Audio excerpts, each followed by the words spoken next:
Vous êtes malade. Et je remercie le ciel parce qu'autrement je ne pourrais pas faire ça. Et je n'ai même pas eu besoin de boire une seule goutte de rhum. Bienvenue à toi, boucanier, sur ma chaîne Zenkai TV. Aujourd'hui, embarque avec moi pour la première des 4 parties de l'histoire légendaire du plus terrifiant pirate qui ait jamais écumé les mers, Barbe Noire. Prépare-toi à découvrir l'ascension d'Edward Teach, l'homme qui a fait trembler les Caraïbes. Hisse les voiles. L'aventure commence maintenant. Barbe Noire, l'homme derrière la légende. 22 novembre 1718, aube grise, baie d'Ocracoke, Caroline du Nord. La brume colle à la peau comme un linceul glacé. Dans ce silence de mort, seuls résonnent les craquements du bois et le clapotis des vagues contre la coque. Là-bas, une ombre, un navire pirate immobile sur les eaux noires. Et sur son pont, un homme. Sa barbe, noire, épaisse, tressée de rubans rouges sang, fume. Ce ne sont pas des flammes de cuisine. Ce sont des mèches de poudre noire, allumées une à une entre ses doigts, calleux par des années de cordage. Elles crépitent, elles grésillent, elles dessinent un halo de fumée autour de son visage buriné, comme un démon sorti des abysses marins. Cette odeur, ce mélange âcre de sueur rance, de sang séché, de poudre brûlée et de rhum aigre, elle flotte jusqu'aux navires ennemis. Une pestilence si forte qu'elle fait vomir les marins les plus endurcis.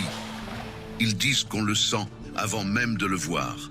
Son nom, Edward Teach, mais les marins tremblent rien qu'à le prononcer. Pour eux, il n'a qu'un nom, Barbe Noire. Devant lui, 2 sloops de guerre de la Royal Navy approchent lentement. À leur bord, le lieutenant Robert Ménard et 60 hommes armés jusqu'aux dents.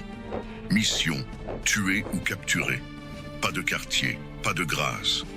Barbe Noire sourit dans la fumée. Il sait, c'est ici que tout finit, ou que tout commence. Car la mort, pour certains hommes, n'est pas une fin. C'est une légende. Mais qui était vraiment cet homme qui a terrorisé les Caraïbes pendant à peine 2 ans, et dont on parle encore 3 siècles plus tard? Derrière le mythe, derrière la terreur, derrière les mèches fumantes, qui se cachait vraiment? Un Anglais de Bristol? Peut-être. Ou un fils des Caraïbes, né en Jamaïque, qui connaissait ses eaux mieux que quiconque? L'histoire hésite. Mais une chose est sûre, il savait lire, écrire, calculer et manipuler les hommes comme des pions sur un échiquier. Nous sommes en plein cœur du XVIIIe siècle. L'âge d'or de la piraterie bat son plein. Les colonies européennes s'enrichissent grâce au commerce maritime, mais les mers sont infestées de pirates. Les Caraïbes sont un terrain de jeu pour les aventuriers et un cauchemar pour les marchands. Avant la terreur, il y avait un enfant, né vers 1680, peut-être à Bristol, peut-être en Jamaïque. Les registres restent muets ou mentent. Même ses origines restent un mystère. Mais ce qui est certain, c'est qu'Edward Teach découvre très tôt l'appel des océans. Imaginez ce garçon, debout sur les quais brumeux, observant les navires qui partent vers l'inconnu, les mâts qui dansent au loin, les voiles gonflées par le vent d'ouest, le sel sur les lèvres, le cri lancinant des mouettes, le grincement rythmé des cordages. La mer, elle ne ment jamais. Elle appelle les hommes faits pour elle. Moi, je suis né pour naviguer. Pensait-il en regardant l'horizon infini. À 14 ans, comme tant de jeunes de son époque, il s'embarque comme mousse. Ce n'est pas vraiment un choix, c'est une nécessité. La guerre de succession d'Espagne fait rage depuis 1701. L'Angleterre a besoin de bras, de sabres, de canons pour ses corsaires. Sur ces navires de guerre, Edward apprend vite, très vite. Il voit des hommes se faire exploser le visage par un boulet mal ajusté. Il voit des capitaines pendus pour désertion. Il voit des corsaires devenir riches en une nuit et mourir ivres dans un caniveau de Port-Royal. Sous la tutelle de capitaines aguerris, il apprend l'art de la guerre navale, de la navigation, du combat. Mais surtout, il découvre une vérité fondamentale. la peur est une arme plus puissante que le sabre. Un jour, alors qu'il nettoie le pont sanglant après un abordage, un vieux marin borgne lui murmure « Écoute-moi bien, gamin. La mer ne ment jamais. Elle te donne tout. Ou elle te prend tout. Mais celui qui sait lui parler, celui-là peut devenir son maître. » Edward ne répond pas. Il regarde l'horizon où se mélangent le ciel et l'eau. Et il comprend.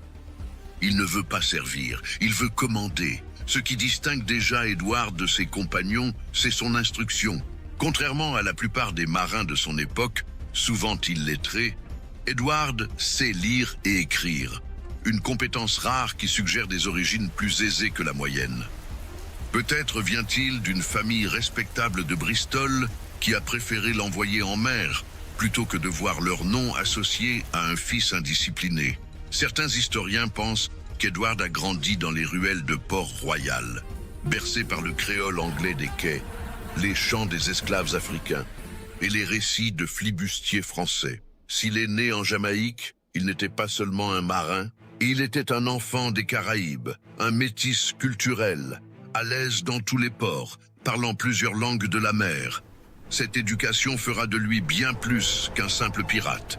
Elle en fera un stratège, un architecte de la peur. 1713. Le traité d'Utrecht met fin à la guerre de succession d'Espagne. Pour l'Europe, c'est la paix.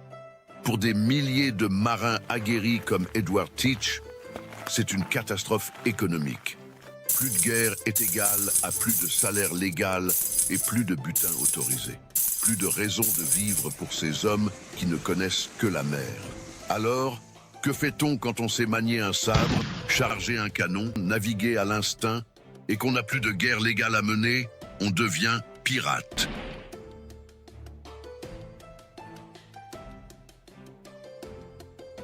Nassau, aux Bahamas, le repère des damnés. Ici, pas de roi, pas de loi, pas de morale, juste des hommes libres et des femmes encore plus. Cette île est devenue une véritable république pirate, gouvernée par ses propres règles sauvages. C'est ici qu'en 1716, Edward Teach rejoint l'équipage de Benjamin Hornigold, un ancien corsaire devenu roi pirate. Un mentor redoutable, un stratège impitoyable, un homme qui reconnaît immédiatement le potentiel exceptionnel du jeune Edward. Un soir, dans une taverne enfumée de Nassau, devant une bouteille de rhum jamaïcain, Hornigold partage sa philosophie avec son protégé. Tu vois, garçon, la peur est une arme plus puissante que le sabre. Si l'ennemi tremble avant de combattre, tu as déjà gagné. Le sang, c'est spectaculaire, mais la terreur, c'est économique. Edward retient cette leçon et il va l'appliquer à la perfection.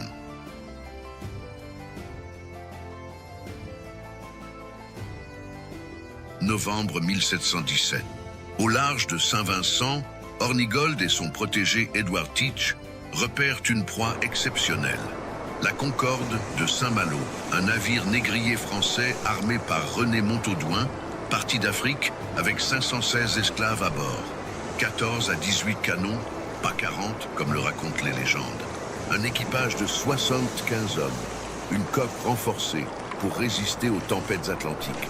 Mais Edward voit plus qu'un simple butin. Il voit son avenir.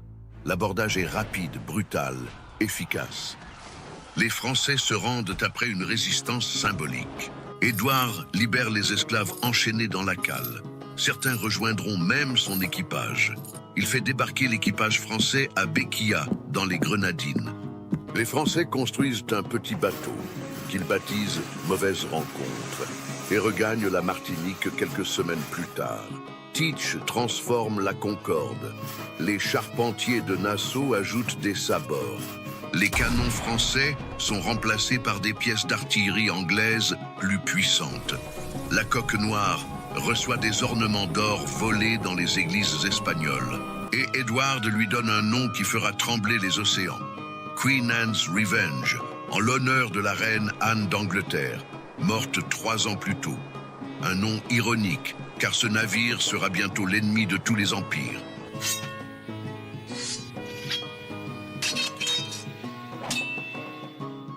Son premier acte en tant que capitaine du Queen Anne's Revenge est aussi spectaculaire que terrifiant. Il pourchasse le Great Allen, un marchand anglais bien armé, pendant des heures. Une fois à bord, il vide ses cales, puis met le feu au navire sous les yeux de son équipage captif. Pas pour le butin, pour le message. Désormais, chaque capitaine saura résister à Barbe Noire, c'est voir son navire brûler vivant. Début 1718. Edward Teach n'est plus l'apprenti pirate de Nassau. À bord du Queen Anne's Revenge, entouré d'un équipage de 300 hommes qui lui vouent une loyauté aveugle, il ressent l'appel de l'indépendance. Hornigold, vieillissant, commence à parler de pardon royal, de retour à la respectabilité. Mais Edward a soif de gloire. Il veut écrire sa propre légende.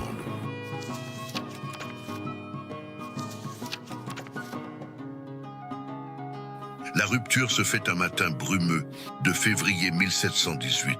Pas de violence, pas de trahison sanglante, juste deux hommes qui se regardent et comprennent que leurs routes se séparent. « Tu es prêt, Edward ?» lui dit Hornigold en posant une main paternelle sur son épaule. « Mais souviens-toi, la mer prend toujours ce qu'elle donne. » Alors, je prendrai tout ce qu'elle peut donner. Répond Edward, barbe déjà fumante dans la brise matinale. Il quitte Nassau seul, maître de son destin. Le Queen Anne's Revenge met le cap vers les Caraïbes. Edward Teach disparaît à jamais. Barbe Noire vient de naître.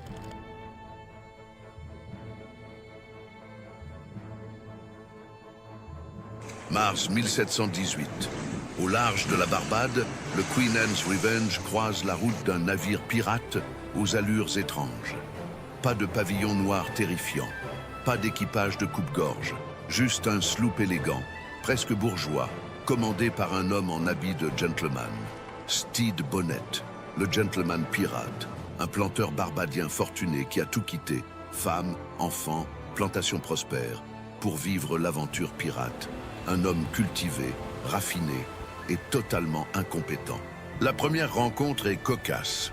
Bonnet, intimidé par la réputation déjà sulfureuse de Barbe Noire, l'invite à bord du Revenge pour un dîner avec de la vraie porcelaine et des couverts en argent.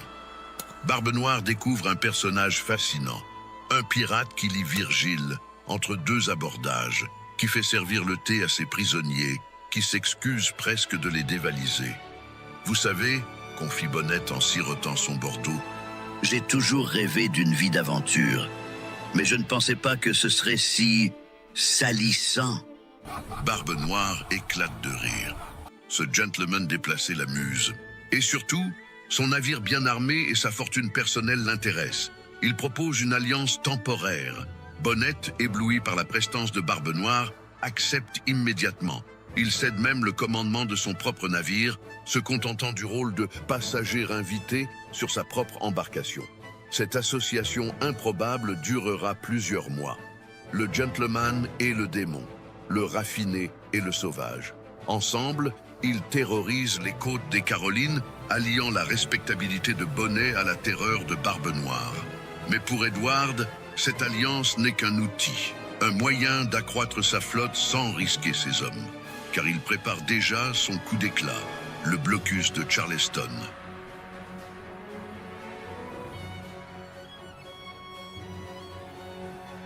Mais Edward Teach ne se contente pas d'avoir un beau navire. Non, il comprend que pour survivre dans ce monde impitoyable, il faut être plus qu'un capitaine pirate. Il faut devenir un mythe, une légende vivante. Alors, il crée Barbe Noire. Pas seulement un nom, un spectacle, un personnage, une incarnation de la terreur des mers.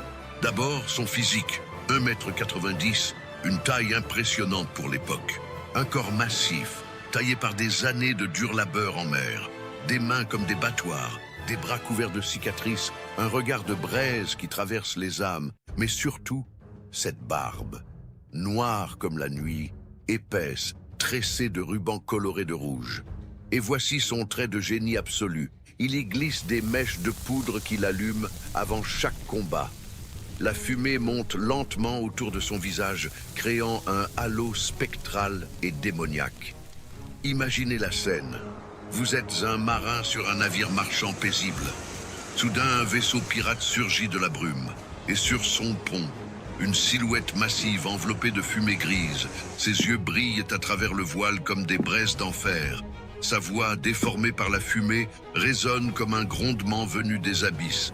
Et cette odeur, mon Dieu, cette odeur, un mélange épouvantable de sueur rance, de sang séché, de poudre brûlée, de rhum aigre et de crasse accumulée.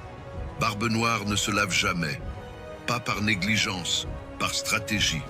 Car cette puanteur précède son navire de plusieurs milles marins.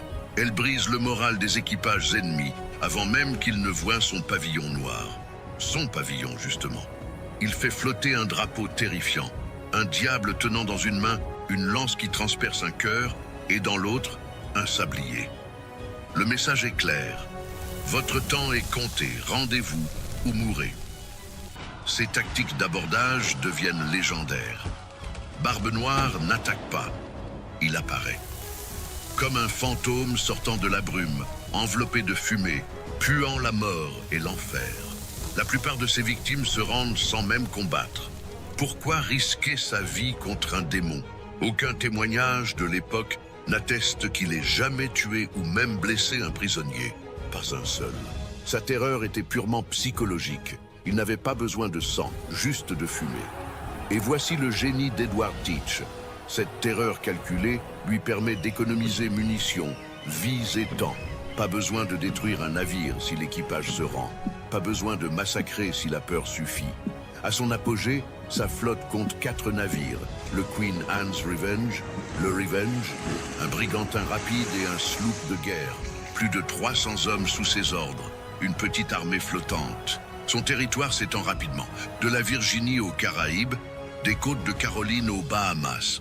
En moins de 2 ans, Edward Teach devient l'un des pirates les plus redoutés de l'histoire. Mais attention, Barbe Noire n'est pas qu'un showman. Derrière le spectacle se cache un tacticien redoutable. L'histoire de Barbe Noire ne fait que commencer. La partie 2 arrive très bientôt, avec encore plus de batailles, de trésors et de légendes. Merci pour ton visionnage et ton attention, boucanier. À bientôt sur les flots, l'équipage. Établit-il un plan à l'avance?